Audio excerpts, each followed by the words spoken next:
Teman-teman, jangan lupa sebelum nonton tayangan ini, klik like dulu, lalu subscribe, lalu share. Teman-teman, kembali lagi bersama saya, Ahmad Dhani, dalam episode yang cukup serius. Judul episodenya adalah Pengantar Ilmu Politik, atau mungkin yang lebih gampangnya, Politik for the Beginners, politik untuk para pemula.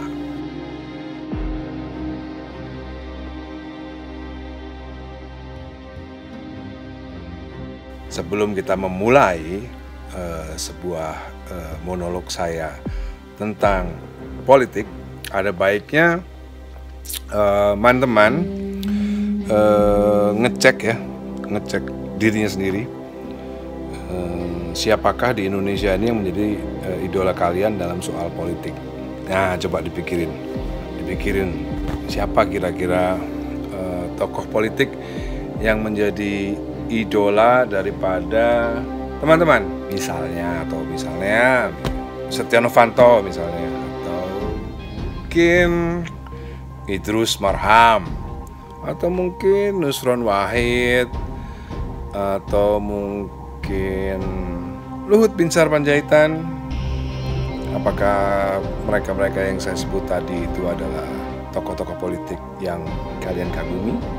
Atau mungkin ketua-ketua partai, Megawati, atau mungkin Prabowo, atau mungkin SBY. Nah, mereka adalah tokoh-tokoh politik.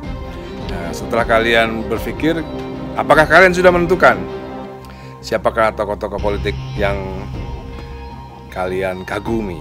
Nah, sebelum lebih lanjut berbicara soal politik for the beginners, pengantar ilmu politik, ada baiknya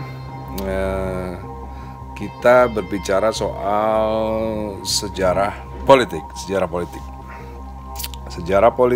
awal. Siapakah yang pertama kali menggunakan ilmu politik, ya? Siapakah atau apakah gitu ya?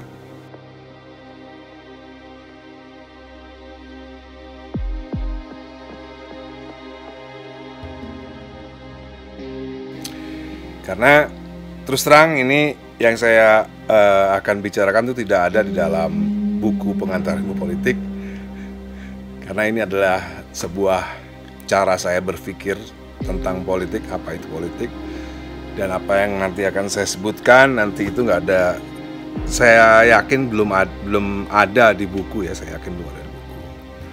Misal soal sejarah daripada politik.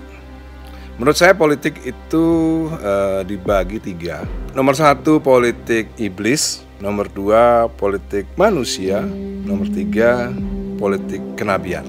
Profesi politik kenabian. Sebelum kita berlanjut berbicara soal ketiga jenis politik tadi, ada yang mau lewat dulu. Teman-teman, jangan lupa sebelum nonton tayangan ini, klik like dulu, lalu subscribe, lalu share.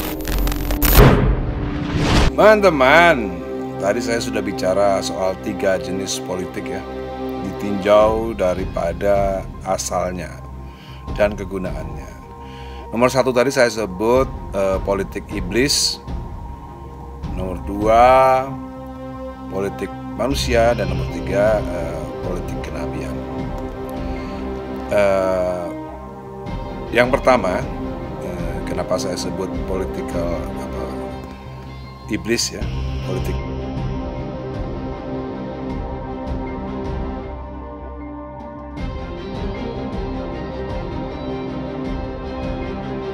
iblis, karena memang ada gitu. Sejarahnya dari apa?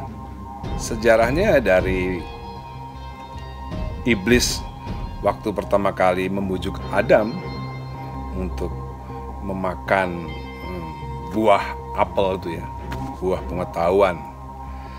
Dalam sebuah metafornya, ya tentu saja kalau ditanya misalnya buku politik yang pertama ada di dunia, kalau kita bisa bicara ya nomor 1 ya tentunya kitab Taurat ya, Perjanjian Lama. Di situ diceritakan bagaimana iblis menggunakan politiknya, ilmu politiknya untuk membujuk Nabi Adam dan Siti Hawa. Jadi saya nggak yakin ada buku politik yang menceritakan soal political iblis tadi ya, politik iblis tadi. Jadi politik iblis bahasa Indonesianya ya, politik.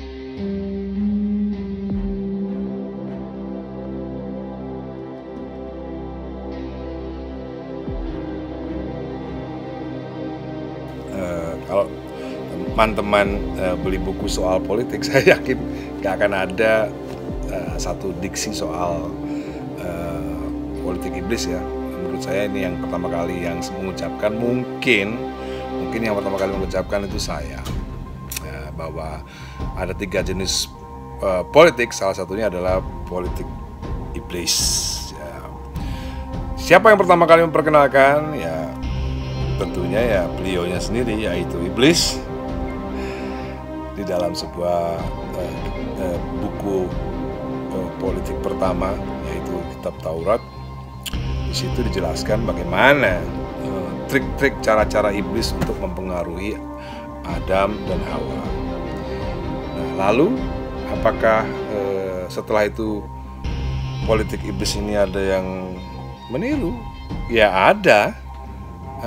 Artinya gini, artinya politik iblis itu politik yang tidak mengenal soal Tuhan. Yang kita tahu salah satu kelompok yang tidak mengenal Tuhan dalam berpolitik adalah komunis. Jadi komunis itu adalah pergerakan politik yang idolanya itu iblis. Jadi karena mereka ya benar-benar tidak mengenal yang namanya ketuhanan atau kenabian, bahkan kemanusiaan mungkin ya. Karena apa? Karena dalam sejarah komunis, saya nggak bisa menjelaskan panjang lebar di sini soal sejarah komunis. Silahkan baca sendiri di Google ya. Silahkan baca sendiri di Google. Komunis punya sejarah panjang soal kekejaman.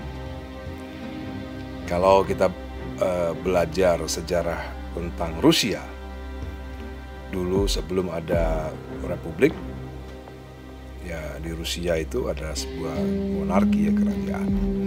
Karena pergerakan politik dari komunis ini adalah politik iblis, maka dari itu mereka menghalalkan segala cara yang penting itu bisa meraih apa yang menjadi goal, apa yang menjadi tujuan utamanya, yaitu merebut kekuasaan. Dan sejarah mencatat bagaimana komunisme di Rusia itu merobohkan kekuasaan monarki dari dinasti Romanov, rajanya Tsar. Silakan dicek sendiri nanti di Google, bagaimana mereka dengan kejam membunuh semua kerajaan, semua keluarga kerajaan di Rusia. Dan memang mereka berhasil merebut kekuasaan daripada monarki, daripada kerajaan dinasti Romanov Rusia. Ya itulah political iblis ya, politik cara iblis. Ya mereka nggak pakai ketuhanan, juga nggak pakai kemanusiaan. Yang penting kekuasaan berhasil diperoleh. Maka dari itu kenapa rakyat Indonesia itu sangat benci sekali kepada komunis. Karena apa? Ya karena memang politiknya komunis, politik pergerakan komunis memang tidak mengenal Tuhan, bahkan juga tidak mengenal kemanusiaan. Nggak usah jauh, terlalu jauh ketuhanan ya, kemanusiaan aja mereka nggak punya rasa kemanusiaan itu. Yang penting merebut kekuasaan dengan cara apapun, halal kek mau haram kek, yang penting bisa merebut kekuasaan. Itulah salah satu jenis politik yang kita bahas hari ini. Karena memang orang Indonesia itu basicnya adalah orang yang beragama. Basicnya memang orang yang beragama. sebelum ada agama Islam datang ke Indonesia pun orang Nusantara memang sudah beragama, bahkan sudah punya agama lokal ya sebelum ada agama Islam. Jadi ya sampai kapanpun yang namanya komunisme itu akan dibenci di Nusantara ini, karena pada dasarnya manusia Indonesia itu memang manusia yang agamis, bahkan spiritualis. Jadi kenapa rakyat Indonesia itu benci sama komunis ya karena memang kita warga Nusantara ini memang agamis, tentunya pasti yang nggak cocok dengan komunis.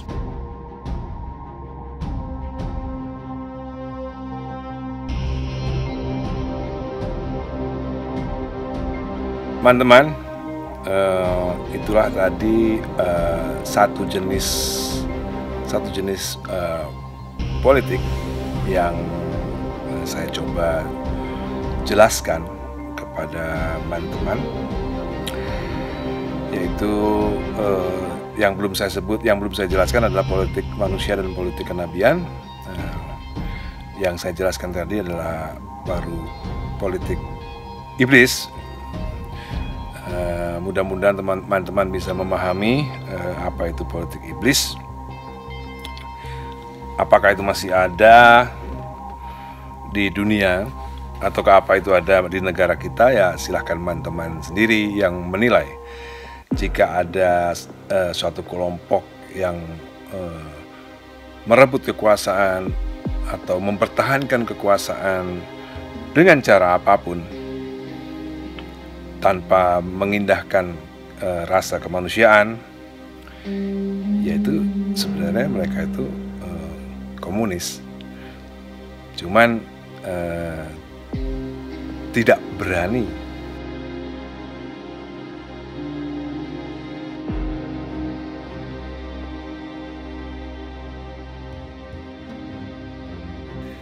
mendeklar bahwa mereka adalah komunis. Karena di Indonesia ini komunis benar-benar dibenci. Jadi kalau mau menggunakan cara-cara komunis di Indonesia ini ya harus diam-diam tentunya.